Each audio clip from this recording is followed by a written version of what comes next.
The Pangat, the Mountains, and the River. Written by Luz Maranan, illustrated by Ariel Santillan. Published by Bookmark. Apong Chumalig sat at the ator to rest. The children came running down the path from school. They saw him preparing his buwa nut and dawat leaves, sprinkled with apong, to make moma for chewing.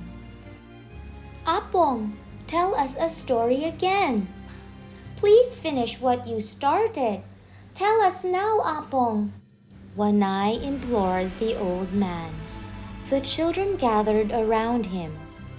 All right, only if you go home once your parents call you, so they don't worry, the old man said. Today is Friday, and Ina said we can stay to listen to your story. We'll get more firewood for our anido, Wanay volunteered. In that case, you'll have the rest of the story. The old man bent to spit his red-collared chewed moma. The children ran for more firewood and were back so fast. Apong, you said last time that you had to unite with other tribes against enemies from other places, Simangon said. Yes, that's true. Time came when we, the Kalinga and the Bontok, had to strengthen our bodong to defend our villages. One brave, heroic man stood out among us and urged the people of the Cordillera to unite and fight so that all of us can still live in these beautiful mountain villages. The old man gestured with his hands and his eyes swept around the weathered roofs, now turning darker with the setting sun. Did you know him? Was he your friend? Asked Wanay. We grew up together with our friends. Makliing, Dulag, and I enjoyed swimming in the Chico, diving from the rocks that stood like giants against the current.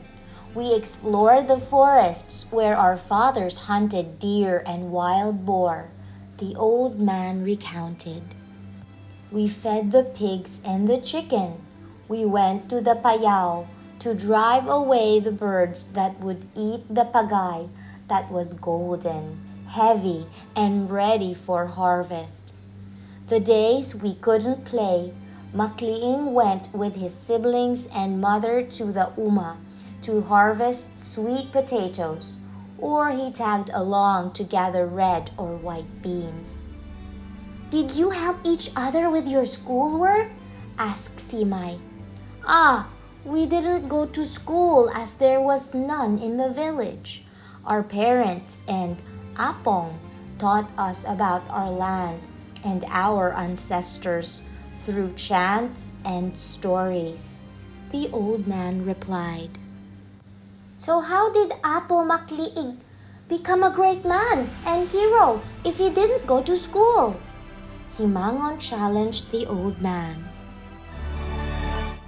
During the war, Makliing was brave enough to help the Gilleras who fought the Japanese forces. When the war ended, he farmed, as all of us did. He always showed concern for the community and became the barrio captain of the village. Besides being the pangat, he was also a caminero, the old man said. Apo Makling cleaned the street? Asked Banataw. Yes, in a way, but a caminero also ensures that the road is maintained and damages are fixed so people can travel without danger or delay.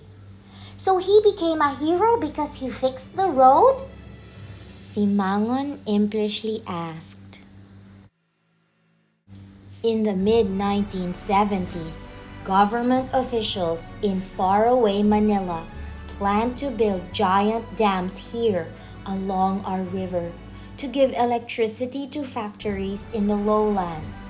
But these dams would have drowned our villages and destroyed our mountains, our rice farms, our homes. Soldiers were sent here to ensure the project pushed through. Apong Chumalig's voice was shaking, his lips quavering. Makliig called for a village meeting and advised us to be prepared. One day, important people came to explain that the dams had to be built for what they called progress. The old man continued. How did Apo Makliing fight them, Apo? An agitated Wanay asked. Makliig defiantly faced the officials and the soldiers and told them, You ask us if we own the land and mock us saying, Where is your title? Such arrogance of owning the land when you shall be owned by it. How can you own that which will outlive you? The officials realized they faced a stubborn tribal leader, the old man said. Those evil people wanted to harm us, Simay said, shaking her head. Makliig told us to be ready to fight with weapons, since the government did not listen to our pleas and petitions to the dictator in his palace. They threatened us with guns, arrested and jailed us. A top government official who had a bad reputation for exploiting tribal people tried to bribe us with truckloads of food and other gifts. But we followed Makliing, who stood his ground. The old man bent down to stroke the fire. Had we been there, we'd have fought with you, Simay said. The old man smiled at the girl's remark. This official even brought Makliing to a big expensive hotel in Manila where he handed him a thick envelope. But Makliing said, This envelope can contain only one of two things, a letter or money. If it is a letter, I do not know how to read. And if it is money, I do not have anything to sell. So take your envelope and go.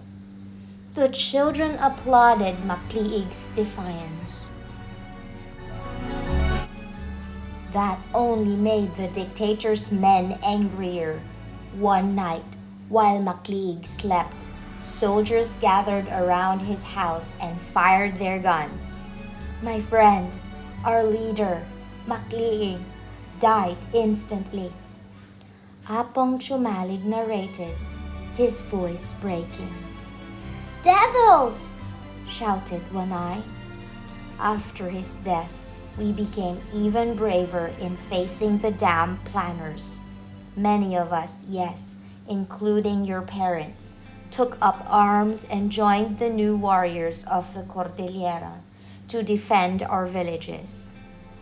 So you won? Asked Banataw. Yes, the government realized that we had so much support coming from countless people near and far. They gave up their plan to build the dams. The old man proudly said.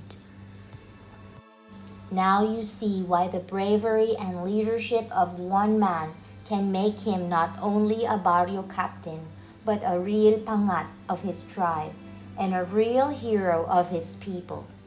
You must always remember this story. The softening voice of the old man prompted the children to start heading for home.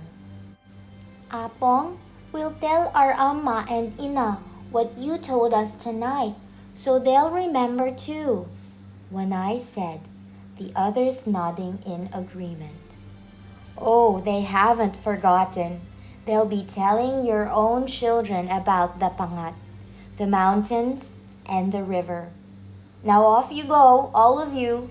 Time for this old man to rest too, said Apong Chumalig as he watched the embers flicker. The children safely reached their homes, and the quiet of night settled upon the village. The end.